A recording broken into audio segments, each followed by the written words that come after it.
घुंघराले बाल। राइना बचपन से ही खूब सुंदर थी। उसके लंबे लंबे घुंघराले बाल से हमेशा उसका चेहरा ढका रहता। अरे भूतनी बनकर घूमती रहती है, चल तेरे बाल कटवा दूं। अच्छा, क्यों भला? स्कूल में तो सारा वक्त बांधकर घूमना पड़ता था। अब तो मैं कॉलेज जाऊंगी और बाल खोल कर घूमूंगी। हाँ। अरे ये बाल देख रही है, ऐसे लगता है जैसे मधुमक्खी का छत्ता। खैर, घने घने घुंघराले बालों से राइना सुंदर तो लगती, लेकिन उसे संभालना उसके लिए बड़ा काम था। माँ, अरे माँ, शैम्पू खत्म हो गया है। इस बार वो वाला लाना ना जो घुंघराले बालों को और बाउंसी बनाता है। माँ ले आना, हाँ जरूर से। कल मेरा कॉलेज का पहला दिन है, मैं चाहती हूँ सब मुझे देखकर जले। अगले दिन राइना कॉलेज पहुँचती है, जहाँ एक लड़का उसे छेड़ते हुए कहता है, अरे लगता है चाउमीन में सोया सॉस कुछ ज्यादा ही गिर गया। अरे मुझे तो चेहरा दिख ही नहीं रहा। लड़कियां भी राइना का मजाक उड़ाती है। अरे यार, ये कंगना की कॉपी करके कौन आया है? लोकल कंगना, और कौन? राइना को सभी पर गुस्सा आता है, लेकिन वो कुछ नहीं कहती। स्कूल में तो बाल बंधे ही रहते थे, लेकिन कॉलेज में राइना एक लड़की से कहती है, हाय, मेरा नाम राइना है, मुझे आर्ट्स डिपार्टमेंट में जाना है। कहाँ से है रास्ता? अपने बाल हटाकर देखो, सामने ही बोर्ड लगा है। राइना को कॉलेज में भी दोस्त बनाने में दिक्कत आ रही थी। वो रोते रोते घर आ जाती है। माँ, मैं क्या करूं? आज तो सारा दिन लोगों ने न जाने क्या क्या बोलकर मेरा मजाक ही बना कर रख दिया।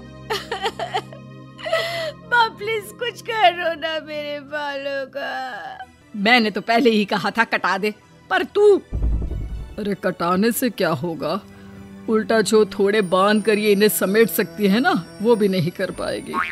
तो क्या मेरी कोई दोस्त नहीं बनेगी कॉलेज में, या मैं हमेशा लोगों के मजाक का ही शिकार होती रहूंगी? राइना जोर जोर से रोने लगती है। तभी उसका छोटा भाई आ जाता है और राइना के बालों के बीच एक पेंसिल छुपा देता है। तभी उसका दोस्त भी पीछे से आ जाता है। अरे ढूंढो ढूंढो, कहाँ है पेंसिल? मैं नहीं बताऊंगा। दोस्त काफी कोशिश करता है, लेकिन उसे पेंसिल नहीं मिलती। वो वहाँ से चला जाता है। थैंक्स दी, आज आपके बालों ने तो मुझे बचा ही लिया। अच्छा, बहुत दिनों के बाद बालों को लेकर कुछ अच्छा सुनने को मिला। मुझे भी पहले लगता था कि मेरे बाल सबसे सुंदर है, लेकिन अब पता चला। अरे क्या पता चला, क्या हो गया? देख, किसी भी चीज के ना दो पहलू होते हैं। या तो तुम बालों से ही लोगों का मन जीतो, या फिर रोती रहो। अब ऐसे घने बाल तो तुम्हें भगवान ने दिए हैं। राइना को पिता की बात समझ में आ जाती है। वो सोच लेती है कि जिन बालों के कारण वो कॉलेज में एक भी दोस्त नहीं बना पा रही है, उन्हीं बालों से वो दोस्तों की लाइन लगवा देगी। अगले दिन कॉलेज में डेस्क में राइना बालों को आगे कर लेती है और लोगों को लगता है कि राइना का चेहरा पीछे है, लेकिन राइना घने घुंघराले बालों को हटाकर हंसने लगती है। देखा मेरे बालों का कमाल, इससे मेरा चेहरा भी नहीं दिखता और मैं चलती क्लास में सो भी सकती हूँ। सभी राइना को देखकर हंसने लगते हैं। क्लास में परीक्षा चल रही होती है, तो राइना अपने बालों में चीटिंग के पेपर छुपा छुपा कर आसपास के बच्चों की मदद भी कर देती है, जिसके बाद से तो राइना क्लास की हीरोइन बन जाती है। वाह राइना, तेरे बाल तो बहुत कमाल के हैं। मैं तो इन्हीं के कारण पास हो गई। और पता है, मैं तो अपने काम का सामान राइना के बालों के बीच में ही फंसा देती हूँ। जैसे जैसे काम होता है वैसे वैसे इस्तेमाल करती हूँ। अब तो क्लास में हर कोई राइना के साथ बैठने की जिद करता। राइना में इसे लेकर घमंड आ जाता है। उसे लगता है कि वही क्लास की सबसे डिमांडिंग लड़की है। फिर एक दिन, मैं इस कॉलेज में नई नई आई हूँ, क्या आप मेरी दोस्त बनेंगी? मैं? ओह सॉरी, मैं इस क्लास की सबसे डिमांडिंग लड़की हूँ। हर कोई मेरे साथ ही रहना चाहता है। एक काम करो ना, वो पीछे की सीट दिख रही है, जाओ जाकर वहीं बैठ जाओ। लड़की को राइना की बात बहुत बुरी लगती है, लेकिन वो करती भी तो क्या, जाकर चुपचाप पीछे की सीट पर बैठ जाती है। तो आज का लेसन सबने याद किया है ना बराबर से?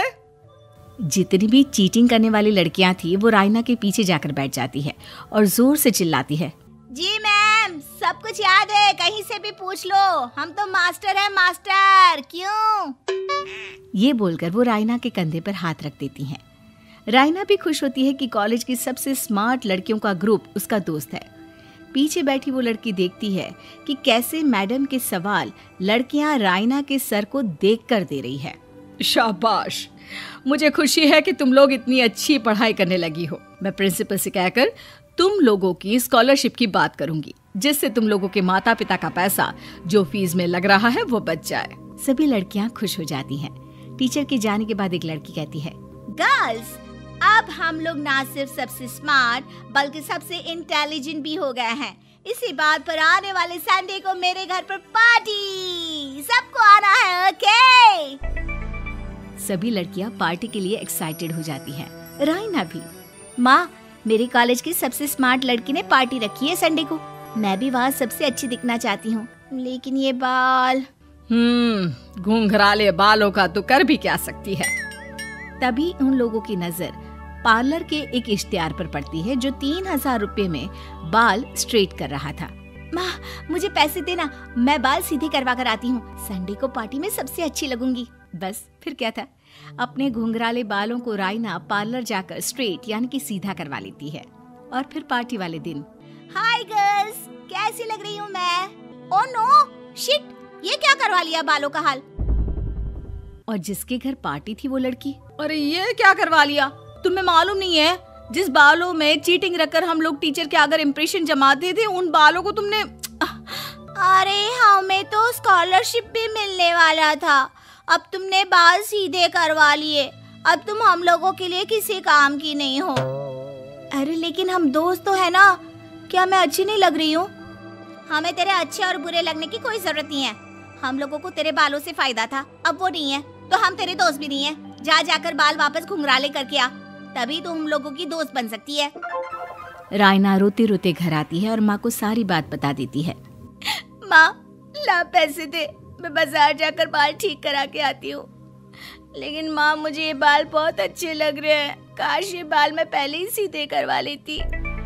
देख बेटा, पैसे तो मैं तुझे दे दूं, लेकिन वैसे बाल करके तू फिर ऐसे दोस्त बनाएगी जो तेरे साथ मतलब के लिए जुड़े हैं। लेकिन इन बालों में तू ऐसे दोस्त बनाएगी जो तेरे साथ जीवन भर का साथ निभाएंगे।